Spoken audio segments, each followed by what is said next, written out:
Message de Dieu à la diaspora congolaise. 2021 sera l'année à mon peuple Sikana, le Banalinga, la peau et facilité Batutu, Congo Nangayi, docteur Adam Azombe. 2021 est l'année à mon peuple Sika. Bateau basé dans le monde, il y a astrologie, il y a déjà que l'année prochaine, il y a un mouvement Aquarius, ça veut dire qu'il y a Aquarius, c'est ça, Maïla Sika, Makamba Sika. Bao basé dans le Bonzambe, il y a une année où il y a un prophète, il y a une année prochaine, il y a fula mon peuple Sika. Batu oyo bazali na makamu politique, bayebi année prochaine, ezali changement et président aux États-Unis, ils appellent changement à makamu vraiment Sika. C'est pas par hasard 2020 et ça l'est mis, mais le lot na rolingande na tout na bande konapso ba combattant ba ça le bilan de makamu na bango. Il marchait boté nini. Ngai naza awa na yekoloba ke nazali combattante, puis n'antika jamais cause la combattant, mais ma yele oyo bande konabiso bazo revendiquer, nazo mona bazali na raison na makambo na bango musu bazo loba, mais les procédures bazo sa ilango ne ezali penza malamu penza te. Côté nini nga nazo loba, na mukili oyo nde nzamba kela, eza bien te mutu ose l'écran la télévision au finga mokonzi mboka. Atazamabe, atazandeni, dans un endroit où on a été. Le plus vous finga, le plus mot que vous souffrez.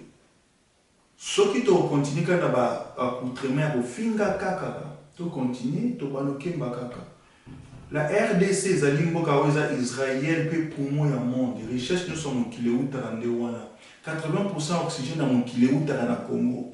Ce qui sont les Congolais, au lieu de zalabatu, au lieu de fongo la mayele la biso, pour tout ça la bolambo. Pour comprendre que Gandhi a gagné anglais na bitumbate menande na mayele pe na bunzambe na inde na kozala malamu. Il y a une manière ya kozala bien aux autres ça montre vérité aux impolité au fingi pété pe pour nous comprendre loko. Batu oyo ba comprendre le loko te ngai personnellement na evitaka bango na respecta pe na loba mabe na bango côté mode. Lelo, qu'est-ce qu'il faut faire pour mboka na biso et barokende liboso? Na ko souhaiter tous à mutaza na ba initiative. Nazo pesa 5 initiatives sur les bato ba yoka. Gouvernement ya RDC premier, deuxième, troisième, quatrième, ata même cinquième, ata dixième ekoya ekoti kala ko sala eloko malamu te pour na peuple congolais. Pour bazana ba litige na ba colon, bazana ba litige na makamusu samolili, bazana ba litige na makamusu basala. Mais le pouvoir est dans les mains du peuple. Ceux qui diaspora et qui travaillent directement dans le peuple pour créer une entreprise pour le peuple niveau na bango vie échanger et ko interpeller ba politiciens pe ba ye ba ndenge nini ba oki kokamba ekolo bien. Pour ceux qui le ont apporté, vous savez, il y a un peu comme un thé comme un sangu na yo, les thés qu'on a pour fubundisa yo thé. Les lorsque comme même pas car na yo, mais on a mboka peu bano salani. Au vu qu'on peut s'abattre plus de 1 million de batteries sala, na mboka, aux gens a posé au finga mon touté. En un mot, et l'on a une lobika kezaboué. Na mon kilio est assez. Moutamouta pour vivre à ça la rôle na ye. Ce qui biso ba congolais to ozalaka batu oyo to lekaka na ba télévision ko finga batu ko critiquer batu que biso ne toza malamu batu sukuli baza mabe.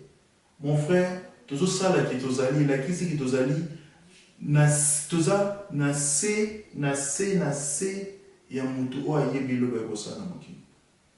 Mais il y a moyen ko lobela mutu ndeko bwena moni on dire te bien. Et puis nous il faut en avoir fact, nous en avoir preuve dans makambo. Et pour nous avec respect, nous devons comprendre. Mais au finga même la Bible dit au fingi mo konzito mboka, so la bomi makila na eza dikolo yo. Si tu dis la vérité libère et la vérité vous affranchira. Ato yebisi mo konzi en tout cas côté na mo yo sali bien. bakoya koboma yo te pour lobi vérité mais soki olobeli yango na ndenge mabe pour que les catégories non, pourquoi toki ko se débiliter à niveau wana après le monde il y a un autre monde alors tolinga kata okufa mona vidéo munene bazo lakisa nous ofinga moto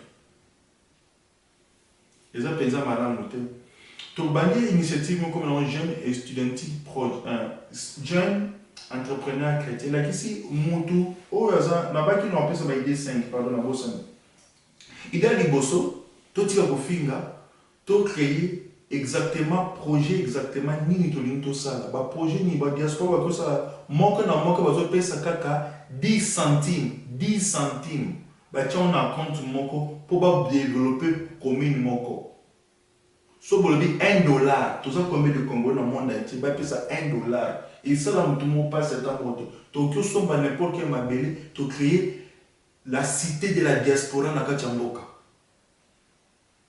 Vous avez une idée. Troisième idée, Tokyo ça les qui tous na bilo a golia a on a potre za la rebelle. Tokyo ça na de tie pas mutu mo ba tinda bilo a golia comme ça et aider ba orphelinat nous allez tout banaliser ou bien Tokyo ko ça le système qui otili mboka na mboka ba so bilo na mboka ba eko déposer na kati ya quartier na bino pe ba to bazanga bilo olete.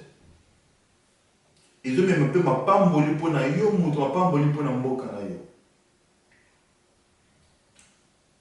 4. Ce qui bato balingi basala ba compétition. Bato basala ba compétition, to meka basala ba compétition ya bolamu tozo sala na kati ya mboka. Po nzambe nde amona to sabola. To continuer to sambela kaka na motema po na bato bazo nyokola mboka na biso. Ki ba nzambe atala bango. Cinquième idée, ezali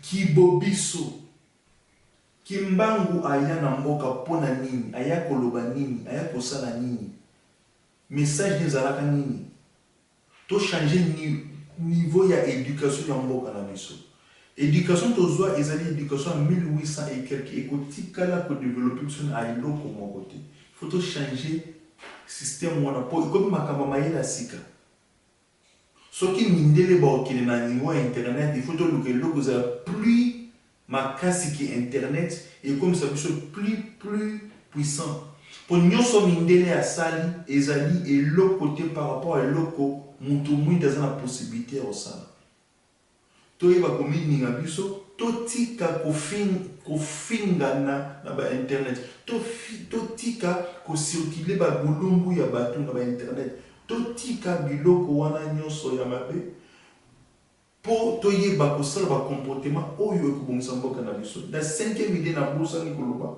ya suka ba cimetière na biso ya Congo il faut to yeba ko tinda mbongo to bongisa ba cimetière nyonso ya mboka na biso pe basala nda basambela pour ba cimetière musala mabe mingi ezokuta pe kuna to comme ça on a ba état propre botala ba pays tout développé ba cimetière ezala très propre il y a mate ya makasi wana ezala makasi 6e eloko ba mami wato baza na se ya mai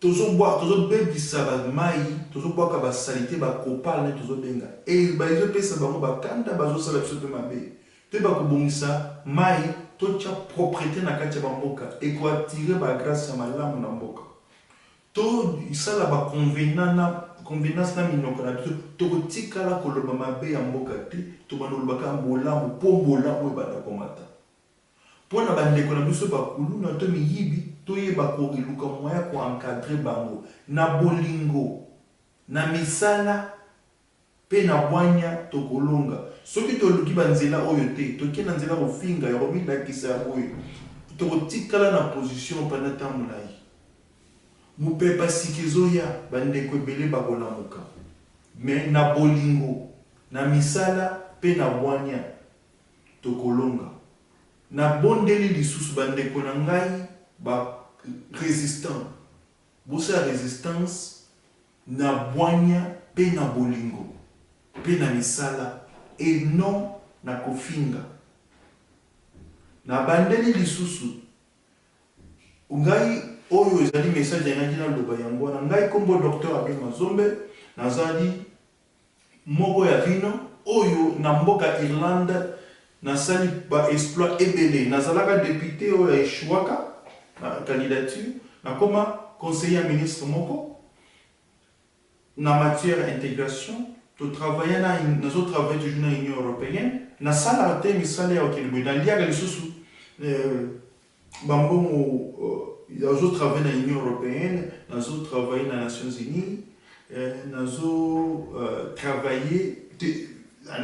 dans un contrat na banque de belo pour la jeunesse na biso mutu eto za amoko na moko za na iluka ya kosana mukili totika ezala malamu mingi eloko pe mosusu na moni kinduka bandeko na biso basi eye makasi na ba internet ozomona kaka ezali kaka eloko po lakisa ke pauvreté na mboka na biso ozomata makasi biso toza awa kobungisa mboka tokoka te yo moko kokoka te eza mbongo ebele me moko na moko so tobandi kotia